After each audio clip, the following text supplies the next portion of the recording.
Hello dear students, welcome back to our platform JK study. तो जैसा कि आप जानते हैं, हम जेकेपी बॉर्डर बटालियन बैच की एक बार फिर से क्लासेस को लेकर आए हैं, क्योंकि बहुत सारे स्टूडेंट्स जो है वो मैसेज कर रहे थे कि यहाँ पे जेकेपी बॉर्डर बटालियन की क्लासेस आना बंद क्यों कर दी। तो इसी को देखते हुए हमने एक बार फिर से जेकेपी बॉर्डर बटालियन की जो क्लासेस है उनको स्टार्टअप किया है। हालांकि इससे पहले हम अपने चैनल पर जो जेकेपी बॉर्डर बटालियन का पूरा सिलेबस रहता है, जैसे मैथ सेक्शन हो गया, रीजनिंग सेक्शन हो गया और जीके की सेक्शन हो गया, उसको हम कंप्लीट करवा चुके हैं।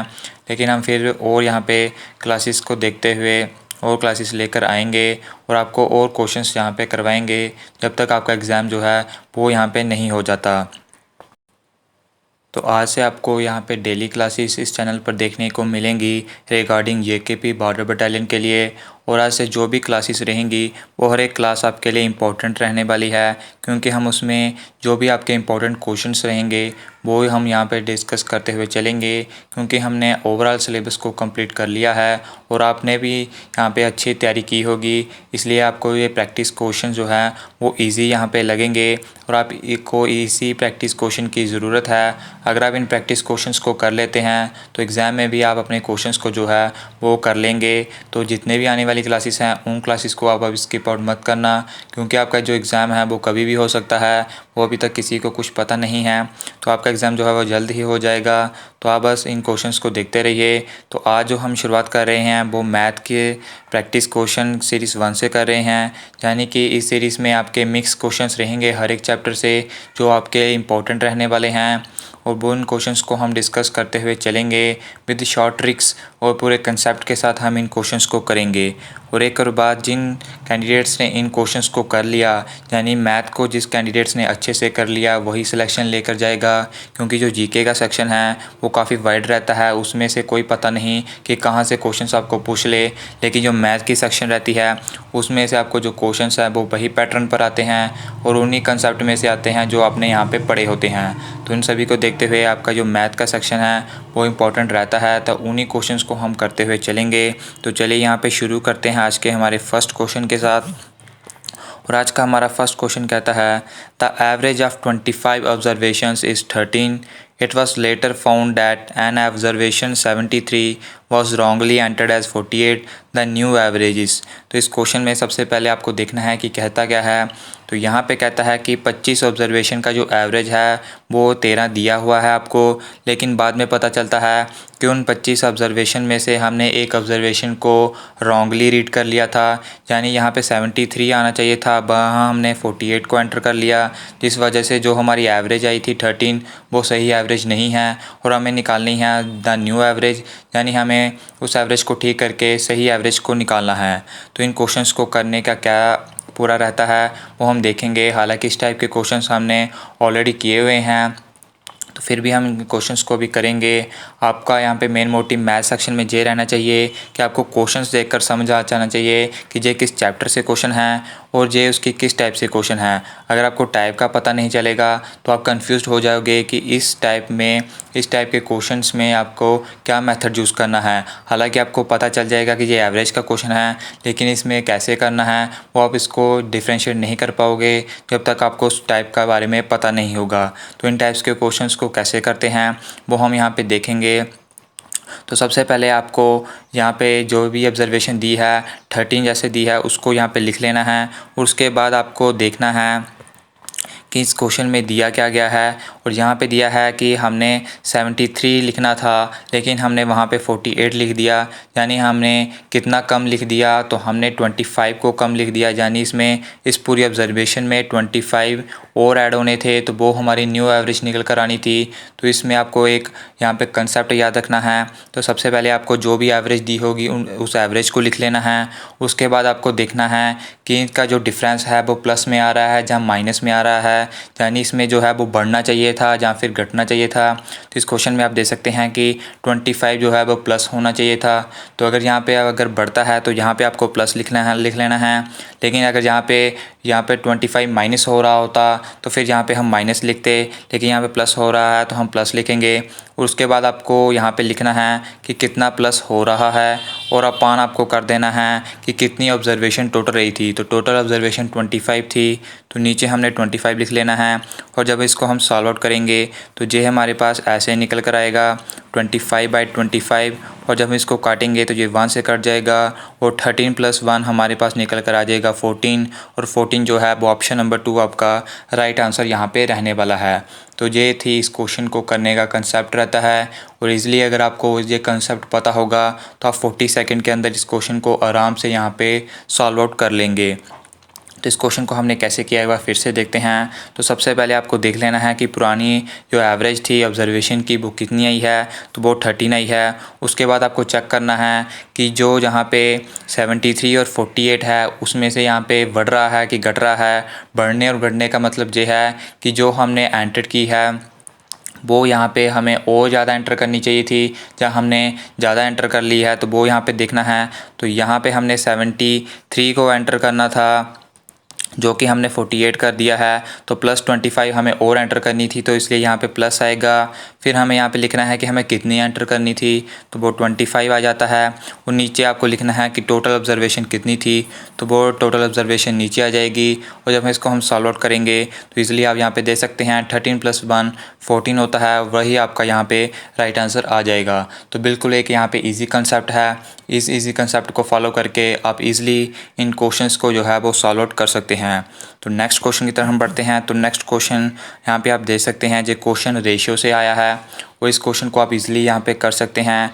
ए और बी का रेशियो आपको दिया हुआ है और बी और सी का भी रेशियो आपको दिया हुआ है और आपको निकालना है ए रेशो बी रेशो सी का, यानी कि 2 रेशो अलग अलग टाइप से दिए हुए हैं और आपको तीनों का रेशो जो है वो फाइंड आउट करना है। तो मैक्सिमम कैंडिडेट्स को इसका यहाँ पे आंसर पता होगा। और इन टाइप्स के क्वेश्चंस को हम कैसे सॉल्व आउट करते हैं, तो सबसे पहले हम यहाँ पे ए लिखेंगे, फिर बी लिखेंगे और यहाँ पे हम सी को एंटर करेंगे। फिर यहाँ पे हम देखते हैं ए और बी का रेशो है 3:4 और बी और सी का रेशो है 8:9। तो फर्स्ट स्टेप आपको ये करना है। उसके बाद यहाँ पे आप इसमें 4 लिख देते हैं और जहाँ पे 8 लिख देते हैं, क्योंकि इसमें जो यहाँ पे खाली स्पेस रहता है उसके सामने वाला डिजिट आता है। तो यहाँ पे आप देख सकते हैं जब इसको हम सॉल्व आउट करेंगे तो ए और बी सी का रेशो यहाँ पे हमारे पास 3:4 था और जहाँ पे था 8:9। और जब हम इसको सॉल्व आउट करते हैं तो ये 24 आ जाता है, ये 32 आ जाता है और ये हमारे पास 36 आ जाता है। और जब इसको हम काटेंगे तो ये कट कर हमारे पास आ जाएगा 6:8:9 और यही आपका यहाँ पे राइट ऑप्शन रहेगा। और ऑप्शन नंबर 3 जो है वो उसका राइट ऑप्शन हो जाएगा। तो जो ये आपको इजीली इन क्वेश्चन को सॉल्व आउट कर सकते हैं। तो ऐसे ही क्वेश्चंस आपको आपके एग्ज़ाम में देखने को मिलेंगे और ऐसे ही क्वेश्चन आपको यहाँ पे आने चाहिए। नेक्स्ट क्वेश्चन की तरफ हम बढ़ते हैं। तो क्वेश्चन नंबर 3 यहाँ पे हमारा कहता है, तो ये क्वेश्चन आपका एज से आया है। तो इस टाइप के क्वेश्चंस को कैसे करना है वो यहाँ पे हम देखेंगे। तो सबसे पहले यहाँ पे क्वेश्चन में कहता है the present age of A and B are in the ratio 4:5 and after 5 years they will be in the ratio 5:6 the present age of A। तो यहाँ पे 2 व्यक्तियों की यहाँ पे बात हो रही है जिसमें ए और बी उनको नाम दिए गए हैं। तो वो कहता है कि उनकी जो प्रेजेंट एज है वो 4 और 5 की रेशो में है और 5 साल बाद उनकी जो रेशो बन जाती है एज की वो 5:6 बन जाती है। हमें निकालनी है उनकी प्रेजेंट एज, वो भी यहाँ पे ए की निकालनी है। तो यहाँ पे कई कैंडिडेट्स इन क्वेश्चंस को ऐसे करते हैं कि यहाँ पे ए की रेशो को हम एक्स मान लेते हैं और 5 जहाँ पे बी की रेशो को वाई मान लेते हैं और फिर हम करते हैं 4x + 5y और यहाँ पे 4x + 5 और नीचे यहाँ पे 5y + 5 करते हैं और j बराबर हो जाता है 5/6 के। तो इसको हम ऐसे सॉल्व आउट करते हैं, लेकिन हम इसको अलग तरीके से सॉल्व आउट करेंगे। तो सबसे पहले आपको a और b लिख लेना है, उसके बाद आपको प्रेजेंट रेशो लिखनी है जो आएगी 4:5 और उसके बाद आपको लिखना है कि आफ्टर 5 ईयर्स के बाद कौन सी रेशो आती है, तो वो 5:6 आती है। ये सब आपको क्वेश्चंस में दिया होगा। और बीच में आपको एक चीज़ याद रखनी है, यानी दूसरे स्टेप में आपको क्या रखना है, पहला स्टेप आपका ये होना चाहिए कि जो भी रेशो आपको गिवन है वो आपको लिख लेनी है। दूसरे स्टेप में आपका ये होना चाहिए कि आपको देखना है कि आफ्टर 5 ईयर्स दिया है या बिफोर 5 ईयर्स दिया है, क्योंकि कई क्वेश्चन में यहाँ पे बिफोर भी दे सकता है कि पहले 5 साल से पहले यहाँ पे पे जे रेशो थी, तो यहाँ पे आफ्टर दिया है तो यहाँ पे हम +5 लिखेंगे और जहाँ पे भी +5 लिखेंगे। अगर यहाँ पे बिफोर दिया होता तो यहाँ पे हम -5 और -5 लिखते। तो 2 स्टेप आपके आ चुके हैं। तीसरे स्टेप में आपको क्या करना है, तीसरे स्टेप में आपको करना है इसकी क्रॉस मल्टीप्लाई। और क्रॉस मल्टीप्लाई कैसे करनी है, आपको जो 4 की यहाँ पे मल्टीप्लाई करनी है 6 के साथ और 5 की मल्टीप्लाई करनी है 5 के साथ। तो पहला स्टेप आपका जे होना चाहिए और जब इसको मल्टीप्लाई करेंगे तो जे हमारे पास आ जाएगा 25 और वहाँ से बीच में जो साइन आना चाहिए वो माइनस का आना चाहिए और यहाँ पे 24 आ जाएगा। तो इसलिए यहाँ पे तीसरे स्टेप में आपको जे ही करना है कि क्रॉस मल्टीप्लाई करनी है जो 2 रेशो की रहेगी तो उसको आपस में माइनस कर देना है। तो जब हम माइनस करेंगे तो जो हमारे पास 1 आ जाएगा और इसको इक्वल टू रखना है।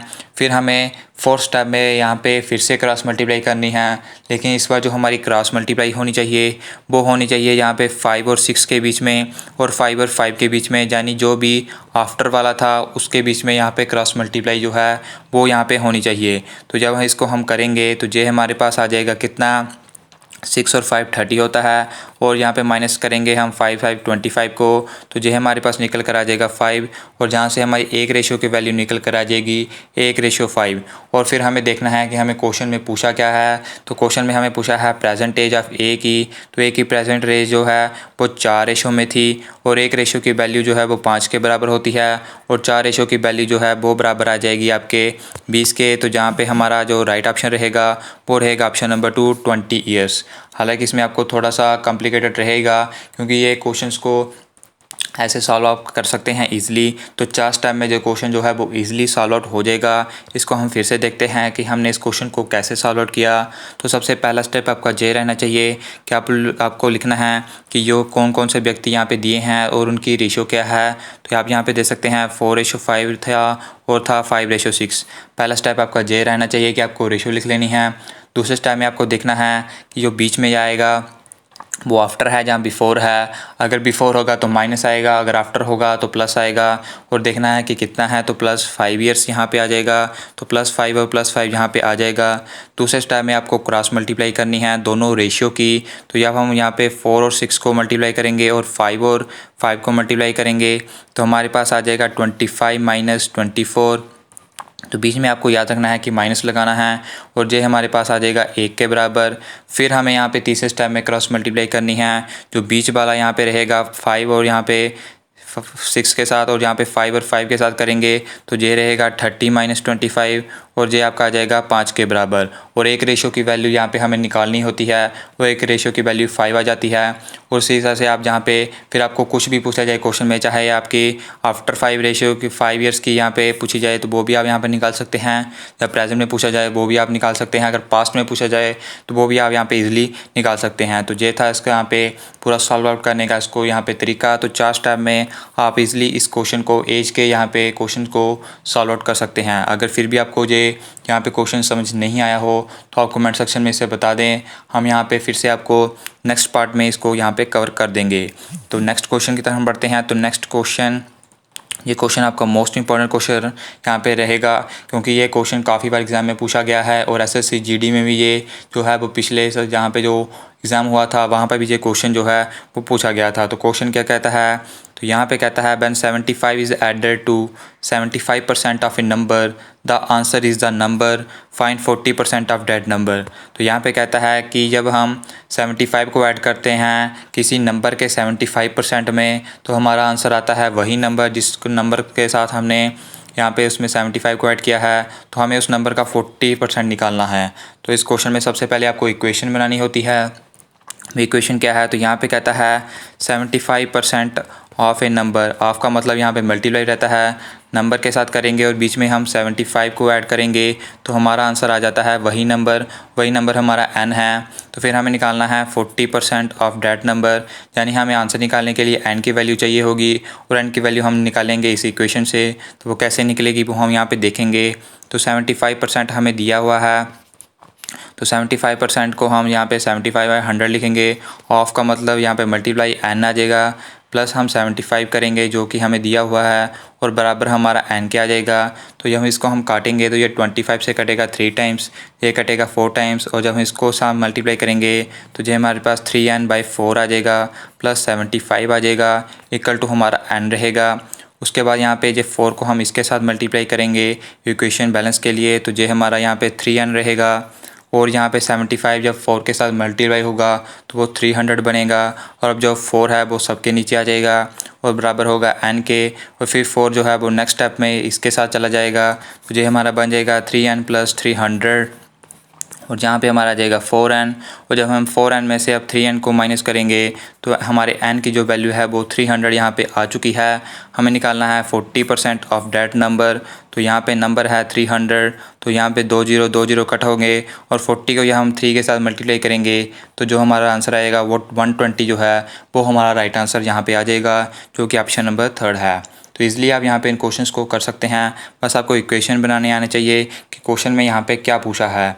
तो जब बढ़ते हैं हम अपने नेक्स्ट क्वेश्चन की तरफ, तो नेक्स्ट क्वेश्चन यहाँ पे आप देख सकते हैं प्रॉफिट एंड लॉस का क्वेश्चन है, और ये क्वेश्चन क्या कहता है वो हम यहाँ पे डिस्कस करेंगे।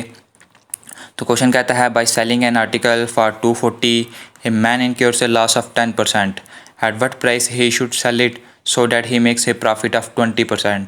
तो यह कहता है यहाँ पे कोई व्यक्ति होगा, तो जब किसी वो एक आर्टिकल को 240 में यहाँ पे बेचता है तो उसे 10% का लॉस हो जाता है। हमें बताना है कि वो कितने प्राइस पर उसे बेचे ताकि उसको लॉस ना हो जबकि प्रॉफिट हो वो भी 20% का। तो सबसे पहले इन क्वेश्चंस में आपको क्या करना होता है, CP और SP की रेशियो लिख लेनी होती है। इसको हम पूरे डिटेल में हमने पढ़ा हुआ है, तो आप वहाँ से भी आकर देख सकते हैं।